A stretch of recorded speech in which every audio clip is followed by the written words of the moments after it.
Dizem que no coração da Mata Velha existe um caminho que não aparece em mapa nenhum. Ele simplesmente surge para quem não deveria encontrá-lo. Geralmente, são pessoas que carregam um peso, uma culpa ou um silêncio grande demais. O povo da região chama aquele ponto da floresta de o Lugar das Sombras, mas ninguém fala esse nome em voz alta. As poucas pessoas que voltaram de lá, voltaram diferentes. Algumas esqueceram o próprio nome, outras passaram a conversar com o escuro, como se ele respondesse. E só uma, voltou, sem sombra. Mas essa não foi a pior parte. A pior parte é a história de Antônio Silveira, o homem que, sem querer, abriu esse caminho para todos os outros e descobriu que, naquele lugar, a luz não tem força nenhuma. Antônio era um homem simples, mas carregava um vazio imenso desde o dia em que perdeu sua filha, Júlia, na enchente do rio. O corpo dela nunca apareceu. E isso foi o que mais doeu. Ele passou meses e meses caminhando pela mata, procurando qualquer sinal dela, qualquer pista. Mas, naquele fim de tarde, algo estranho aconteceu. A mata ficou silenciosa demais, sem vento, sem o canto das cigarras, sem pássaros. Até o próprio ar parecia pesado, denso. Foi então que ele viu uma trilha, estreita e sinuosa, onde antes só havia mato fechado. E bem no começo dessa trilha, plantada no chão batido, estava uma fita azul, idêntica à que Júlia usava no cabelo. O coração de Antônio disparou. Ele sussurrou com a voz trêmula: "Minha filha?" A trilha parecia chamá-lo, sussurrar seu nome. E ele, sem hesitar, entrou. Quanto mais Antônio andava, menos luz havia. Era como se o sol estivesse sendo apagado atrás dele. Uma borracha escura, cobrindo o céu. Em certo ponto, ele sentiu um arrepio e tentou voltar, mas a trilha não estava mais lá.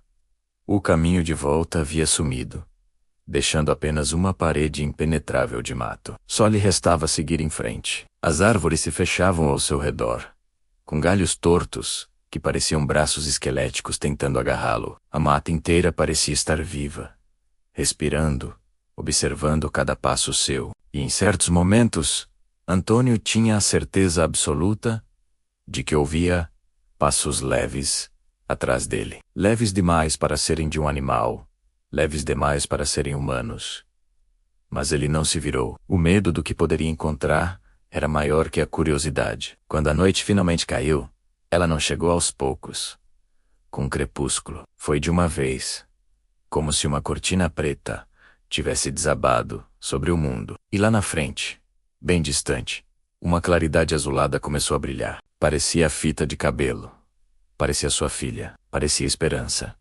Ou parecia uma armadilha. A trilha terminou abruptamente numa clareira perfeitamente circular. E ali estava o que os mais antigos chamavam de o Lugar das Sobras. Era um lugar oco, esvaziado de tudo. Não havia vento, nem cheiro de mato, nem som algum. O silêncio era tão profundo que doía nos ouvidos. A luz da lua, que brilhava fraca no céu, parecia morrer antes de tocar o chão, como se fosse engolida por um vazio invisível. E no centro da clareira havia sombras. Mas não eram sombras comuns, projetadas por alguma luz. Eram altas, finas, retorcidas, como figuras humanas contorcidas pela dor. Elas se moviam lentamente, flutuando a centímetros do chão, mesmo sem luz nenhuma para criá-las. Cada uma parecia procurar algo que havia perdido, ou alguém. E então, Antônio entendeu. Aquele lugar era um depósito, um abrigo, um cemitério. Ali viviam as sombras de tudo que um dia se perdeu. As sombras de pessoas, de caminhos que nunca foram tomados, de memórias esquecidas, de escolhas erradas, de arrependimentos. E algumas delas, para seu terror, pareciam reconhecê-lo. Uma das sombras se desprendeu do grupo e flutuou em sua direção. Ela não tinha rosto, não tinha uma forma definida, mas se movia com a leveza de uma criança correndo. E então, uma voz ecoou, não no ar, mas dentro da cabeça de Antônio. Uma voz que ele conhecia melhor que a sua própria. Papai. Ele congelou. Era a voz dela, a voz de Júlia. Doce, baixa, quase viva. A sombra estendeu um braço, que se alongou de forma antinatural, fino demais, e tocou sua mão. Era gelado como água de poço. A sombra tremia, como se precisasse de algo. Papai, me leva para casa. A voz soava quebrada, distorcida, como se viesse debaixo d'água. Antônio caiu de joelhos, e o choro que ele segurou por meses explodiu. Júlia, meu Deus. Júlia! Mas quando a sombra tocou seu rosto com aquela mão fria, algo dentro dele se rompeu. Ele entendeu. Não era Júlia.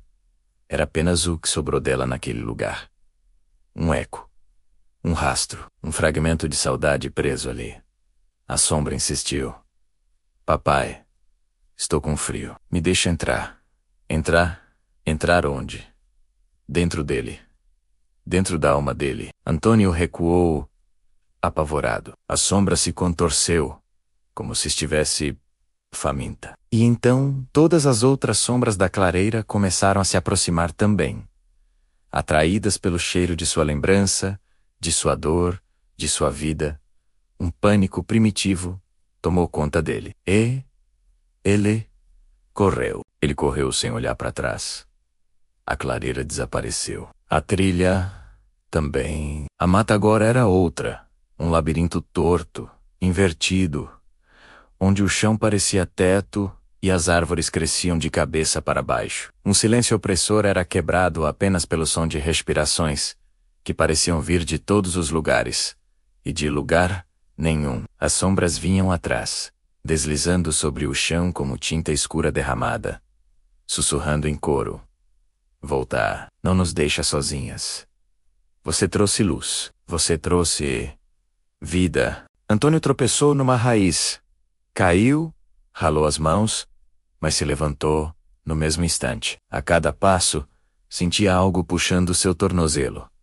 Era um toque frio, gelado, sem corpo. Ele chutava o ar, desesperado, e continuava correndo. Por um instante ele arriscou olhar para trás, e viu algo que gelou seu sangue. Sua própria sombra, que deveria estar correndo com ele, estava parada imóvel, uns 10 metros atrás, apenas olhando para ele, como se fosse uma pessoa estranha. Justo quando ele conseguiu alcançar uma fenda estreita entre duas árvores, que parecia uma saída, um último sussurro soou, profundo, do tipo que não entra pelos ouvidos, mas ecoa direto no pensamento. Ninguém sai inteiro do lugar das sombras. Então, tudo ficou preto. Antônio acordou na beira da mata, com um sol da manhã em seu rosto. Os pássaros cantavam. O rio fluía tranquilamente. Tudo estava normal. Normal demais. Ele se levantou, tonto, confuso, com a sensação de ter esquecido algo gigantesco, como um sonho que se desfaz. Quando finalmente chegou ao pequeno vilarejo, as pessoas o olhavam de um jeito estranho, com medo, com aflição nos rostos. Ele não entendeu o motivo, até que entrou em sua casa. Parado no meio da sala, com a luz do sol entrando pela janela, ele olhou para o chão e não viu nada. Seu corpo não projetava sombra. E lá fora, à noite, durante os meses que se seguiram, muitos moradores juraram ouvir, perto de suas janelas, a voz de uma criança chamando baixinho. Papai, papai, abre a porta. E à distância, na entrada da mata, alguns caçadores notaram que uma nova trilha, com um brilho azulado sutil, começava a se formar. Sem sua sombra, Antônio passou a ser parte do que havia naquele lugar. Sua ausência se tornou uma presença. Quando os moradores dormiam, alguns acordavam de repente, jurando ter visto uma forma escura e alta parada no pé da cama. Quando caminhavam sozinhos à noite, ouviam passos atrás deles, sempre no mesmo ritmo.